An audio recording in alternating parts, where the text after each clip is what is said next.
নমস্কার, আমি তস্মিনা। নমস্কার, আমি ইন্দ্রাণী। শুরু করছি বিয়ন্ড পলিটিক্স। মোদির হাতে ক্ষমতা, রাহুলের পাশে জনতা। কাল তোমাকে ফোন করলাম, ধরলে না। কখন করেছিলি রে? শুনতেই পাইনি। এই 8টা সাড়ে 8টা নাগাদ। তখন আমি তর্ক শুনছিলাম, আমার দুই বন্ধুর একেবারে মারকাটারি তর্ক। কি নিয়ে তর্ক গো? বিহার নিয়ে, রাহুল গান্ধী আর নরেন্দ্র মোদীকে নিয়ে। তা কি তর্ক হয়েছে শুনি? সেটা পরে বলছি, আগে শোন। বিহারের দামামা দিল্লিতে শোনা যাচ্ছে। কি শোনা যাচ্ছে? বিহার ভোটের আঁচ এসে পড়েছে দিল্লিতে। বিহারের লড়াই এখন দুটো প্রতিশ্রুতির লড়াই। দুটো প্রতিশ্রুতির লড়াই মানে দু দলের দুটো প্রতিশ্রুতি, আবার দু দলের দুটো ব্যর্থতা, এই সব মিলে লড়াই। আর প্রচারের গল্পে লুকিয়ে আছে বিহারের বাস্তব। তুমি আমাকে একটু বুঝিয়ে বলো তো খবরটা। তুই নিজেই দেখে নে, বুঝে যাবি। বিহারের ভবিষ্যতের লড়াই এবার শুধু রাজ্যের গ্রামগঞ্জে নয়, ছড়িয়ে পড়েছে দিল্লির উপকণ্ঠেও। গুরগাঁও ও ফরিদাবাদের কারখানার ফ্লোরে, ভাড়া বাড়ির ঘরে, বাজারে। আগামী বিধানসভা নির্বাচন ঘিরে এখানে থাকা প্রায় 2 লক্ষ বিহারি অভিবাসী শ্রমিক এখন হয়ে উঠেছেন টার্গেট ভোটার। এনডিএ প্রচার করছে তাদের সুশাসনের বার্তা, আর ইন্ডিয়া জোট তুলে ধরছে নকরির প্রতিশ্রুতি। দীর্ঘদিন ধরে কাজ ও জীবিকার সন্ধানে লাখ লাখ মানুষ বিহার থেকে এনসিআর সহ অন্যান্য রাজ্যে পাড়ি দিয়েছে। কর্মসংস্থান, অবকাঠামো ও শিক্ষার অভাব এই অভিবাসনের মূল কারণ। রাজনৈতিক দলগুলো বুঝেছে এগুলি আর কেবল ব্যক্তিগত সমস্যা নয়, ভোটের ইস্যু হয়ে উঠেছে। শ্রমিক ও কর্মজীবী মানুষদের মধ্যে সাধারণ অভিমত, আইন শৃঙ্খলা কিছুটা উন্নত হলেও স্বাস্থ্য, শিক্ষা ও নাগরিক পরিকাঠামো এখনো পিছিয়ে। অনেকেই বলেন বিহার আজও উন্নয়নের দৌড়ে পিছিয়ে পড়েছে। একই সঙ্গে অন্য রাজ্যে কাজ করতে গিয়ে বিহারিদের যে অপমান ও বৈষম্যের মুখে পড়তে হয়, সেটিও রাজনৈতিক আলোচনায় উঠে আসছে। দলগুলো তাদের প্রচারে অভিবাসী ভোটারদের বিস্তারিত তথ্য সংগ্রহ করছে। কে কোন জেলার ভোটার, কোন সমস্যায় ভুগছেন তা নথিভুক্ত করা হচ্ছে। এনডিএর কৌশল দুদিক থেকে এগোচ্ছে। একদিকে তারা আগের শাসনকালের গুন্ডারাজকে তুলে ধরছে, অন্যদিকে কেন্দ্র ও হরিয়ানায় উন্নয়নের উদাহরণ দিয়ে প্রতিশ্রুতি দিচ্ছে যে বিহারেও একই মডেল চালু হবে। অনেক জায়গায় শ্রমিকদের ভোট দিতে ফেরার জন্য পরিবহন সহায়তাও দেওয়া হচ্ছে। অন্যদিকে ইন্ডিয়া জোট মাঠে নামিয়েছে স্থানীয় কর্মীদের, যাদের শিকড় বিহারে। তাদের দায়িত্ব দেওয়া হয়েছে অভিবাসীদের ঘরে ঘরে গিয়ে কথা বলার, অভিযোগ শোনার ও কর্মসংস্থানের প্রতিশ্রুতি ব্যাখ্যা করার। তাদের প্রচারের মূল ভরসা হচ্ছে সরকারের ব্যর্থতা, বেকারত্ব, শিল্পের অভাব এবং শিক্ষা ব্যবস্থার দুর্বলতা। অভিবাসী ভোটারদের কাছেই নির্বাচনী প্রচার একদিকে তাদের মাতৃভূমি ছাড়ার কারণের, আর অন্যদিকে বিহারের বাস্তবের কঠিন প্রতিচ্ছবি।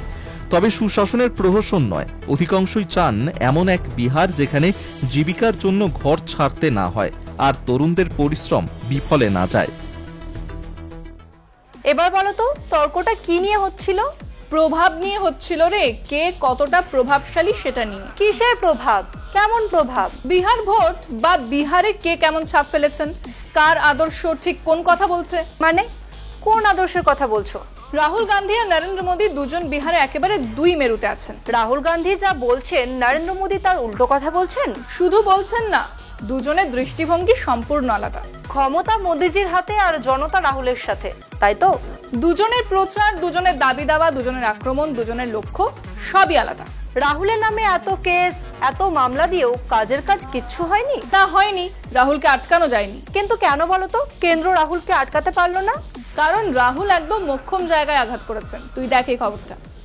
বিহার নির্বাচনের আগে ভারতের রাজনীতি এখন এক গুরুত্বপূর্ণ জায়গায় দাঁড়িয়ে।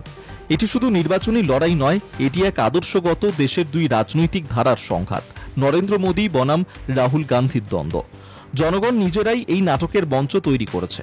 তারা প্রথমে মোদীকে প্রধানমন্ত্রী বানিয়েছে, আর পরে রাহুলকে তার প্রতিপক্ষ হিসেবে তুলে ধরেছে। মোদীর শাসনকালে রাহুলকে নানা আইনি ফাঁদে ফেলার চেষ্টা হয়েছে। সংসদ সদস্য পদ বাতিল থেকে শুরু করে সরকারি বাড়ি খালি করে দেওয়ার মতো ঘটনাও ঘটেছে। এসবকে অনেকেই ব্যানানা রিপাবলিক বা ফ্যাসিবাদী আচরণ বলছেন। তবুও রাহুল গান্ধীর জনপ্রিয়তা কমেনি। তার ভারত জোড়ো যাত্রায় হাজার হাজার মানুষ রাস্তায় নেমেছে। যখন মোদীর সমাবেশগুলোকে টেলিভিশনের পর্দায় সাজানো দেখানো হচ্ছে, একই সঙ্গে ভোট চুরি নিয়ে প্রশ্ন উঠছে, যা বিজেপির নির্বাচনী বৈধতা নিয়ে সন্দেহ তৈরি করেছে। 2019 ও 2024 সালের লোকসভা নির্বাচনের ফলাফল নিয়েও বিতর্ক চলছে। মোদীর বারাণসীতে অল্প ব্যবধানে জয় পাওয়া নিয়েও প্রশ্ন উঠেছে। বিজেপি সংসদীয় দলের আনুষ্ঠানিক বৈঠক ছাড়াই মোদীকে আবার প্রধানমন্ত্রী ঘোষণা করা হয়েছে, যা দলেরই সাংবিধানিক মূল্যবোধ নিয়ে প্রশ্ন তুলেছে। রাহুল গান্ধী মহারাষ্ট্র, হরিয়ানা, কর্ণাটক ও বিহারে ভোটার তালিকা থেকে নাম মুছে ফেলার অভিযোগ তুলেছেন। তার প্রচার দেশে বড় আলোড়ন সৃষ্টি করেছে। রাহুল গান্ধী যখন একের পর এক প্রেস কনফারেন্স করে চলেছেন, তখন 11 বছর ধরে নরেন্দ্র মোদী চুপ। বিহার এখন পরবর্তী লোকসভা নির্বাচনের গেটওয়ে। যদি জেডিইউ বিজেপি জোট হারে, তা অন্য রাজ্যেও প্রভাব ফেলতে পারে। আর এনডিএ জোট জয় পেলে বিরোধীদের মনোবল আরও ভাঙবে।